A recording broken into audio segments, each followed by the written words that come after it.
కాళ్లలో నొప్పి, నరాల వాపు వంటి లక్షణాలతో బాధపడుతున్నారా? వెరికోస్ వెయిన్స్ లో అత్యాధునిక చికిత్స ఏవిస్ వాస్కులర్ సెంటర్. నమస్తే రమగారు. నమస్తే జయ.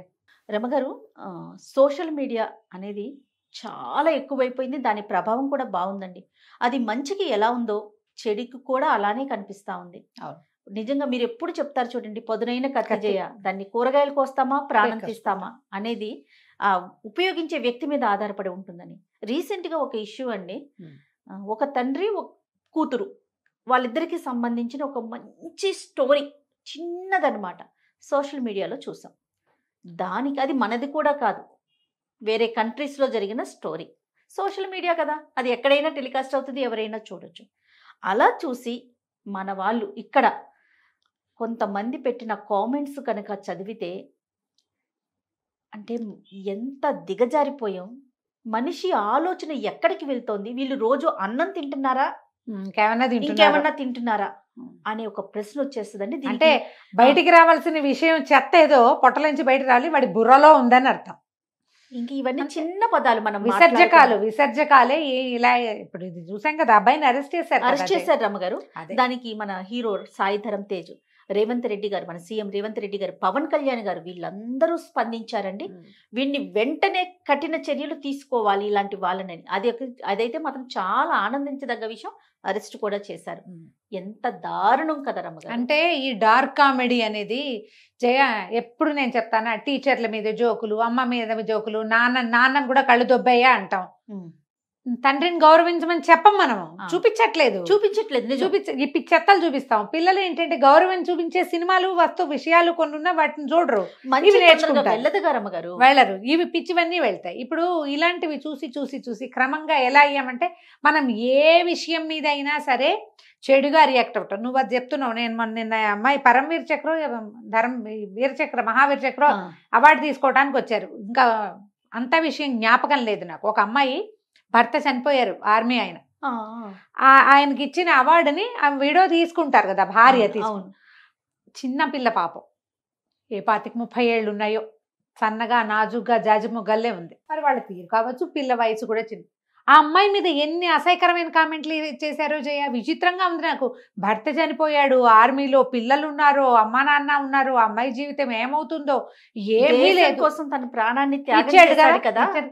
అతను ఎవరు, నీకు తండ్రి అనుకోవాలి. ప్రతివాడికి నాన్నమ్మ. ప్రాణాలు వదిలేసిన సైనికుడు ప్రతివాడు, భారతదేశంలో ఉన్న ప్రతి జనసామాన్యుడికి రియల్ హీరో వాడే. మన తండ్రి మనని కాపాడేవాడు, మనని కాపాడుతూ చచ్చిపోయిన వాడు. ఆ పిల్ల మీద, ఆ అమ్మాయి మీద కామెంట్స్ అసలు ఎంత ఎథిక్లెస్ గా, ఎంత మాత్రం మర్యాద లేక. నేను చెప్తున్నా కదా, విసర్జకాలు శరీరంలో నుంచి అసహించుకుని బయటికి తోసేసే పదార్థాలని మన విసర్జకమైనా మనం ముట్టుకుంటామా?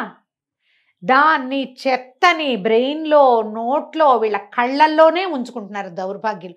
ఏం పుట్టకలు పుడతారు, అమ్మా నాన్నకి పుట్టరా వీళ్ళు అనిపిస్తుంది నాకు వింతగా ఉంటుంది జయ. అసలు ప్రతిసారి జనరల్ వీడియోస్ మామూలు చిన్నపిల్ల డ్యాన్స్ చేస్తుంది, దాని మీద పరమభూతులు. ఏమిటి, ఎక్కడెక్కడో కక్కేయాల్సిందంతా ఇక్కడ వీటి మీద కక్కేస్తారు ఏమిటో అర్థం కాదు. ఇంత దౌర్భాగ్యంగా ఎందుకు సమాజం తయారవుతోంది? నేను అనుకుంటా, మనకి ఎంతమంది ప్రవచనకర్తలు ఉన్నారు, ఎంతమంది పెరిగారు, ఎంత అవకాశం లభించింది మంచి విషయాలు తెలుసుకోవడానికి. మనం భగవద్గీత ఇంట్లో కూర్చుని, ఇదివరకు స్పీచ్లు ఎక్కడైనా ఉంటే అక్కడ పరిగెత్తాల్సి వచ్చేది, సచ్చిజడి వెళ్ళేవాళ్ళు. ఇప్పుడు ఏం లేదే, నువ్వు అరచేతిలో పెట్టుకుని ప్రపంచంలో ఉన్న మంచినంతా వినడానికి, చూడ్డానికి నీకు అవకాశం లభించి, నీ మాతృభాషలో, నీకు అర్థమయ్యే సామాన్యమైన భాషలో కూడా పెద్ద పెద్ద సంస్కృత గ్రంథాలని నువ్వు వినగలుగుతూ కూడా నువ్వు మంచి ఏం నేర్చుకుంటున్నారు? ఎప్పుడు చెత్తే. అసలు నేను చూస్తా, అసలు ఓ హీరోయిన్ అమ్మాయి ఏదో, దాని మీద 100 కామెంట్లు. ఓ చిన్న పాప డ్యాన్స్ చేస్తుంది, ఓ 14-12 ఏళ్ల పిల్ల. ఇక దాన్ని చూసి వీళ్ళు ఎన్ని పిచ్చి పిచ్చి కామెంట్లు చేస్తారో, ఎంత అసహ్యంగా అనిపిస్తుందంటే. జంతువులతో పోల్చకూడదు, కుక్క, పంది, పిల్లి అనకూడదు వీళ్ళని. అవి చాలా అద్భుతమైనవి, వాటికి అసలు రెండో విషయం అక్కర్లేదు, తమది తప్ప, తమ జాతి తమకి కాలంలో మేటింగు తప్ప ఈ దరిద్రాలు నోట్లో వేసుకోవటం అనేది వాటికి ఉండదు. పంది, కుక్క, వాటితో పోల్చకండి. ఇలాంటి వాళ్ళని పోల్చకూడదు. అసలు వాటిని అవమానిస్తున్నాం మనం. మనిషి అయిన వాడు వాటికంటే బెటర్ అంటే వాటికి ఆలోచన లేదు, సామాన్యంగా అవి ఎలా ఉండాలో అలాగే ఉన్నాయి. మీరు అట్లా ఉండట్లేదే మనుషుల్లాగా. ఉండట్లేదు కదా రమ్య. ఉండలేకపోతున్నారు. తండ్రి కూతుళ్ళక చిన్న ఆ పిల్ల కూడా ఇంత చిట్టి పిల్ల 4 ఏళ్ళ పసికందు. ఎంత అసహ్యమైన కామెంట్స్ అంటే రమ్మగారు ఛీ అనిపిస్తుంది. అనిపిస్తుంది. ఇప్పుడు వాడిని ఒకరిని పట్టుకున్నారు, ఆ అబ్బాయిని పట్టుకున్నారు. ఇంకొకడు ఎవడో కూడా సారీ చెప్పి పైగా సారీ చెప్తే సరిపోతుందా? నువ్వు వాగేసి నీ లోపల అసహ్యాన్నంతా ప్రపంచం మీద విరజిమ్మి కక్కేసి నీలాంటి వాళ్ళు ఇంకొంతమంది తయారవుతారు కదా. అంతే కానీ నేను అనుకుంటా ఇట్లా బ్యాడ్ కామెంట్ చేస్తారు చాలా మంది. స్క్రీన్ల వెనకాల కూర్చుని ఏదేదో వాగుతారు. ఎవరేది చెప్పినా దానికి ఒకటి, మీరు ఇలా చెప్పారేంటి వాళ్ళు అలా చెప్పారు కదా అని అడుగుతారు. లోపల ఉన్న చేదంతా పోసేస్తారు.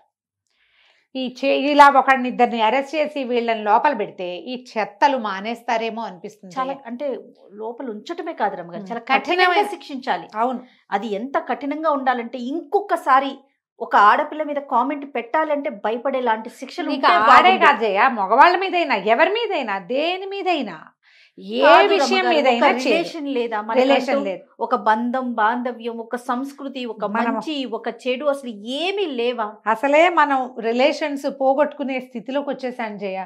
ఎవరికి ఎవరమో తెలియని స్థితికి వస్తుంటే మనకి కనీసం ప్రత్యేకమైన బంధాలు అమ్మ తండ్రి కూతురు, తల్లి కొడుకు, అక్క తమ్ముడు, అన్న చెల్లెలు, దాన్ని కూడా పాడు చేసేసి దాని మీద చెత్తలు రాసేసి అంటే అలా మైండ్ సెట్ ఎలా ఉంటుంది రమ్మగారు? చేదు జయ. ఏంటంటే జీవితంలో గెలవలేని వాళ్ళు, ఏది దేన్ని పాజిటివ్గా అర్థం చేసుకోలేని వాళ్ళు, విపరీతమైన నెగిటివిటీ క్రూయల్టీ లోపల ఉండేవాళ్ళు. నేను అనుకుంటాను ఎట్లయినా సరే తమ అటెన్షన్ ని చూపించుకోవాలి, మేము ఒకరు ఉన్నాము, అది ఏదో ఒక రూపం. అంటే యూట్యూబ్ సంపాదన మార్గమే కానీ ఇంత బూతులాడే సంపాదించుకోకర్లా, ఇంత చెత్తపోసి సంపాదించక్కర్లా, మంచి విషయాలు చెప్పి కూడా చేయొచ్చు. ఎంతమంది చేస్తున్నారు జయ, ట్రావెల్ వ్లాగ్స్ చేస్తారు. ఏదైనా ఊరు వెళ్తే చిన్న పిల్లలు 10 ఏళ్ళు 20 ఏళ్ళు ఉన్న ఆడపిల్లలు కూడా ఆ ఊరు ఈ ఊరు దేవాలయాలకు వెళ్ళి చక్కగా ఎలా వెళ్ళాలి, ఎంత డబ్బు ఖర్చు అవుతుంది చూపించి 10 రూపాయలు వస్తున్నాయి వాళ్ళకి, బాగుందిగా. అవును, డార్క్ కామెడీ అంటే ఇప్పుడు పోనీ నీ మీద నువ్వు వేసుకుంటామంటే కాదు, ఎవరి మీదైనా సరే అంటే మనం కనిపించాం, ఎవరినైనా ఏదైనా అనేయొచ్చు. అంటే వీళ్ళ ధైర్యం ఏంటంటే స్క్రీన్ వెనకాలండి కామెంట్లు పెట్టడం కాదు, ఏకంగా ఒక యూట్యూబ్ ఛానల్ పెట్టి ఈ డార్క్ కామెడీ పేరుతోటి కొంతమంది కలిసి ఓ వీడియోని తీసుకుని లేదా ఒక విషయాన్ని తీసుకుని దాని మీద ఎంత చెత్తగా కామెంట్స్ చేయొచ్చో, ఎంత అక్కడ లేని దాన్ని ఎన్ని ఐడియాలు ప్రజల మీదకి రుద్దచ్చో, అది వాళ్ళ ఛానల్. ఒప్పుకోవటమే కదా. మనం కొంతమంది చూస్తున్నారంటే నేను అనుకుంటా ఇప్పుడు వీళ్ళు 5-6 దౌర్భాగ్యులు కలిసి చేస్తున్నారనుకో, వీళ్ళున్నారు, సబ్స్క్రైబర్లు ఉన్నారు, లైక్ చేసేవాళ్ళు ఉన్నారు, కామెంట్ చేసేవాళ్ళు, వ్యూస్ ఉన్నాయి. అంటే ఏంటి అర్థం? ఈ దౌర్భాగ్యపు చెత్తని చూస్తున్నారు జనం. వాళ్ళు కూడా సిగ్గుపట్టలేదే, ఇది తప్పు అంటారు. కామెంట్స్ లో వస్తూ ఉండుండొచ్చు, ఏంట్రా ఇలా పిచ్చివాగుడు బాగుతారు అంటారు. ఒక్కసారి అని రెండోసారి దాన్ని బ్లాక్ చేసేయండి. బ్లాక్ చేసేయచ్చుగా. ఫాలో అవ్వకండి. మీకు నచ్చలేదు, యూట్యూబ్ లో మనకు అవకాశం ఏముంది, తీసేయటం. ఇంతకు మించి పనిష్మెంట్ ఇంకేముంటది? ఇప్పుడు మనం చూడకపోతే అది వెళ్ళదు. ఈ డార్క్ కామెడీనో ఇంకో చెత్తనో ఈ పిచ్చివాగుళ్ళని కొంతమంది చూస్తున్నారు కాబట్టే. అంటే ఇప్పుడు అరెస్ట్ చేసిన వాడితో పాటు ఇంకా అరెస్ట్ చేయాల్సిన వాళ్ళు ఎంతమంది ఉన్నారమ్మా? కరెక్ట్ అమ్మగారు, ఎంతమంది ఉన్నట్టు? నిజంగా వ్యాలిడ్ పాయింట్ ఇది కూడా. ఇప్పుడు ఇంతమంది ఇదే ఆలోచనలో ఉన్నారు. అవకాశం వస్తే వీళ్ళు కూడా తమ చేదుని, తమ అసహ్యాన్ని బయట పెట్టుకుంటారు కదా. మనసులో ఎలాంటి భావనలు కలుగుతాయి? వీడియో చూసినప్పుడు ఎందుకు దీన్ని ఇట్లా ప్రచారం చేయాలి, ఎందుకు ఇలాంటి ప్రవర్తనలు చేయాలి? ఇప్పుడు మనకే అమ్మ నాన్న లేరా? లేకుండా పుట్టావు నువ్వు, ఎక్కడి నుంచైనా ఆకాశం చూడబడ్డామా? లేదే. నీకే అక్క చెల్లి అన్న తమ్ముడు ఉండరా? మీ ఇంట్లో 4 ఏళ్ల 2 ఏళ్ల ఏడాది పసిబిడ్డ ఉండదా? నీకు పుట్టదా? పుట్టదా? అంటే ఎక్కడికి వెళ్తున్నారు రమ్మగారు? అసలు ఆలోచన విధానం ఎక్కడికి వెళ్ళిపోతుంది జయ? మనం టీవీ ఇప్పుడు సోషల్ మీడియా కాదు, టీవీల ప్రోగ్రామ్స్ లో కూడా, సినిమాల్లో కూడా ప్రతి చోట ఇలాంటి పిచ్చి విషయాలే ప్రచారంలోకి వస్తున్నాయి. వాటిని చూడడం వల్లే, వినడం వల్లే, మాట్లాడుతూ ఉండటం వల్లే ఇలాంటివి వస్తాయి. ఇది సోషల్ ఏమైనా బాధ్యత, రెస్పాన్సిబిలిటీ తీసుకోవాలి ప్రతి వాళ్ళు, సినిమా వాళ్ళు కానీ, టీవీలలో కానీ, సోషల్ మీడియాలో కానీ. అంటే బ్యారికేడ్స్ అనేవి లేవు. బ్యారికేడ్స్ ఉండాలి. ఆ బ్యారికేడ్ లేని వాళ్ళని దుమ్మెత్తిపోయాలి అందరూ కలిసి. ఒరే నీకు బ్యారికేడ్ లేదు, నీ చెత్తను మా మీద పోస్తున్నావురా దౌర్భాగ్యుడా అని. పోయకపోతే ఏముంది, ఇప్పుడు ఒక్కతను చెయ్యెత్తాడు, ఏంటిది ఇట్లా ఎందుకు చేస్తున్నారు అని అతనే చకచక అందరికీ పెట్టేశాడు, పెద్ద పెద్ద వాళ్ళందరికీ Yes. ఇట్లాంటి బ్యాడ్ థింగ్స్ వస్తున్నాయి అని. దాంతో ఇమీడియట్ రియాక్షన్ కుదిరింది, లేకపోతే వీడు ఇంకొన్నాళ్ళు నడుస్తాడు. అంతే. ఇప్పుడు బ్లాక్ చేసి ఊరుకున్నాం అనుకో, నువ్వు అన్నట్టు మనం బ్లాక్ చేసి ఇచ్చివ్వండి, బ్లాక్ చేసి ఊరుకుంటే వీడి మీద గొంతెత్తేవాడెవడు? అవును రమ్మగారు, ఒక గొంతు, స్థిరమైన గొంతు, ప్రఖ్యాతమైన గొంతు పైకి లేచింది కాబట్టి ఇది కుదిరింది. అది నిజంగా చెప్పాలి. Hats off to Sai Sai Dharam Dharam Tej. Tej. Hats off ఆ అబ్బాయిని ఎంత మెచ్చుకున్నా చాలా తక్కువ ఈ విషయానికి. అలాంటి పిల్లలు, అలాంటి అబ్బాయిలు ఎప్పుడు చిరంజీవులుగా చక్కగా ఉండాలి, పైకి రావాలి జీవితంలో. ఇది సరైంది కాదు అని చెప్పగలగాలి కదా జయ, ఆ ధైర్యం కూడా ఉండాలి కదా. ఉండాలిగా. అంటే ఇంకొక భయం రమ్మగారు, నువ్వు తప్పు చేస్తున్నావురా నాయన అంటే వాళ్ళ దాని మీద మీద పడతారు. ఎక్కడ ఏం పెడతారో. వాళ్ళ మీద పడతారు, ఇది బాగుండలేదు అనగానే మన మీద పడతారు. పడిపోతారు. సహజం కదా. ఇప్పుడు ఈ అత్యంత సహజమైన బాంధవ్యం, తండ్రి కూతురు, తల్లి బిడ్డ, అంతే కదండి. తండ్రి బిడ్డలు కదా, ఇదే మన పుటక్కి, మన బతుక్కి మూలం. నాన్న ఎవరో తెలియకపోవటం, అమ్మ ఎవరో తెలియకపోవటం అనేది ఎంత విషాదం అమ్మా ఒక జీవికి. మరి జంతువులకి తెలియదు, వాటికి మనసు లేదు కాబట్టి మనకి తెలుసు. అంత ఇంపార్టెంట్, మన బతుకెంత ఇంపార్టెంటో తల్లి తండ్రి మనకు అంత ఇంపార్టెంట్. ఆ బాంధవ్యం మీద కూడా మీ నోటికి వచ్చినట్టు వాగుతామంటే ఇక మరి మనుషులుగా ఎట్లా ఉంటాం? మిమ్మల్ని పోల్చడానికి జంతువులు ఏవీ లేవు అసలు. అవి ఒప్పుకోవు, ఎందుకంటే వాటికి ఉంది. ప్రతి జంతువు తనకు పుట్టిన శిశువుని ఏదో రకంగా దానికి రెక్కలు వచ్చేదాకా, తిండి సంపాదించుకునేదాకా ఉంచుకుంటుంది. తర్వాత వాటికి వావి వరస లేదంటే అవి జంతువులు, నువ్వు మనిషివి కదా. నీకు 2 కాళ్ళు 2 చెట్ల పాటు పెద్ద బ్రహ్మాండమైన బ్రెయిన్ ఉంది, నిట్ట నిలువుగా ఉన్న వెన్నెంపూసుంది. ఎందుకుంది అది? దానికి ఉపయోగం ఆలోచించుకోవాలి కదమ్మా. ఖచ్చితంగా. ఎన్ని లక్షల మంది యూట్యూబర్లు ఉన్నారు ప్రపంచవ్యాప్తంగా. ఇప్పుడు మన తెలుగునాటే ఎంతమంది యూట్యూబర్లు ఉన్నారమ్మా. అవునండి. మరి ఇలాంటి చెత్త వాళ్ళు కూడా కొంతమంది ఉంటూ ఉంటారు. చెత్తలు ప్రోత్సహించకండి. రేపొద్దున ఈ చెత్త మీ ఇంట్లో రావచ్చు. అది మీ ఇంట్లో, మీ నట్టింట్లో మీరు భరించలేని పరిస్థితుల్లో మీ నెత్తి మీదకి వచ్చేసేయచ్చు. మనం ఏం చేస్తాం జయ, మన డస్ట్బిన్ ఎప్పుడైనా ఇంట్లో పోసుకుంటాము? మనం వండుకున్న అన్నమే ఇంటి మధ్యలో పోసుకోం కదా. పోయంగా మన తీసుకు- చెత్తను తీసుకెళ్లి బయట బయట పెడతాం. వేస్తున్నాం. దాన్ని ఒక సెపరేట్ గా వేరే చోట ఉంచాలి. దాని పక్కకు కూడా వెళ్ళకూడదు. మనం దాన్ని పోగొట్టాలి, దాన్ని భూమిలో కలిసేలాగా చేయాలి. అవి ప్రోత్సహిస్తే ఎట్లా? అవునండి. నేను చెప్తున్నా కదా జయ, యూనివర్స్ ప్రతి వాడిని చూస్తుంది జయ. మనం ఒక చెత్తని ప్రోత్సహించామా, నో టైం 10 సంవత్సరాలు కూడా పట్టదు. మీరు ఏది ఒప్పుకున్నారో చెత్త, అది మీ ఇంట్లో ప్రత్యక్షం అవుతుంది. యద్భావం తద్భవతి. అంతే. మీ బుద్ధిలో ఏది ఉంటే అది వచ్చేస్తుంది. కనీసం ఆ భయం కూడా ఉండి చావట్లేదు. ఉండట్లేదు, ఎందుకంటే రేపటి గురించి ఆలోచనే లేదు జయ. అమ్మో నేను ఈ పని చేస్తుందని రేపటి రోజున ఇదే నాకు రిపీట్ అవుతుందేమో అన్న కనీస ఎందుకంటే ఆలోచన కూడా ఉండట్లేదు. వాళ్ళ వాటిని నమ్మడం మానేశారు జయ. ఈ రోజుకి డబ్బులు వచ్చేస్తాయి, ఈ రోజుకి పేరు వచ్చేస్తుంది, ఇవాళకి ఫేమస్ అయిపోతాం. ఈ ధోరణి ఉంది మనుషుల్లో. ఆ ధోరణి మార్చుకోండి. ఎక్కువ సమయం మనకి లేదు. మనం ఉన్న సమయంలోనే మనం అనుభవించి తీరుతాం. ఖచ్చితంగా అందులోకి వెళ్ళొద్దు.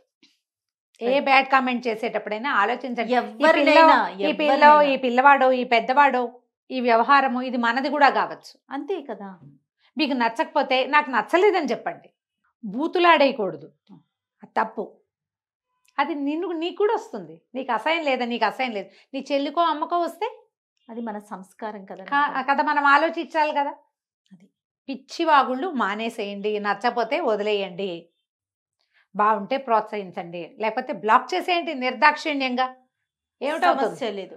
సమస్య లేదు. వాళ్ళు కూడా ఎక్కువ సబ్స్క్రైబర్లు తగ్గిపోతున్నారంటే కంటెంట్ మార్చుకుంటారు మార్చుకుంటారు కదా. ఇలా ఆలోచించండి దయచేసి. ఆ అబ్బాయి కుర్రవాడు ఎవరైతే ఇలా బ్యాడ్ కామెంట్స్ చేస్తూ దొరికాడో, అబ్బాయిని అరెస్ట్ చేశారు. అతనితో ఉన్న వాళ్ళు కూడా కొంతమంది పారిపోయినట్టున్నారు. వాళ్ళందరినీ కూడా అరెస్ట్ చేస్తే, స్క్రీన్ వెనకాల ఉండి వాగేవాళ్ళు, స్క్రీన్ ముందు కూడా ఈ డార్క్ కామెడీ చేసేసి మేమేదో సాధించేసాం, బాడీ షేమింగ్ చేస్తాము, సంబంధాల జనజీవన అంటే మనకు అవసరమైనటువంటి బంధాల గురించి బ్యాడ్ కామెంట్లు చేస్తాం, పిచ్చిగా డైలాగులు రాసుకుంటాం అనుకునే వాళ్ళు కూడా ఒక గొడ్డలి పెట్టుగా, ఒక చెంప దెబ్బగానే ఈ వ్యవహారం పరిణమించింది. ఇది శుభ పరిణామం కిందే నేను భావిస్తున్నా. మంచిది ఇది. అవునండి. ఇప్పుడు వాడికి అన్యాయం జరిగిందంటే నువ్వు చేసిన దానికి భరించాల్సిందేగా. అన్యాయం జరిగిందనే ఆలోచన కూడా రాకూడదు. రాకూడదు. అలాంటి వ్యక్తుల గురించి అలా కూడా ఆలోచించకూడదు. అదే మీరు అన్నట్లుగా రేపొద్దున ఆ చెత్త మన ఇంట్లోకి రావచ్చు. అదే కదా. యూట్యూబ్ చూసే వాళ్ళందరూ, ఫేస్బుక్లు చూసేవాళ్ళు, సోషల్ మీడియాని ఫాలో అయ్యేటప్పుడు ఏదైనా కంటెంట్ మనం భరించరాని రకంగా ఉంది, ఇది ప్రపంచానికి మేలు చేసేది కాదు, చెడు చేస్తుంది అని అనిపిస్తే దాని మీద మీ వాయిస్ని రైజ్ చేయండి. రైట్, అది కరెక్ట్ అయిన పని. 100% రమ్మగారు. నమస్తే. నమస్తే జీ. సుమన్ టీవీలో మీ పర్సనల్ అండ్ బిజినెస్ ప్రమోషన్స్ కోసం కింది నెంబర్కి కాంటాక్ట్ చేయండి.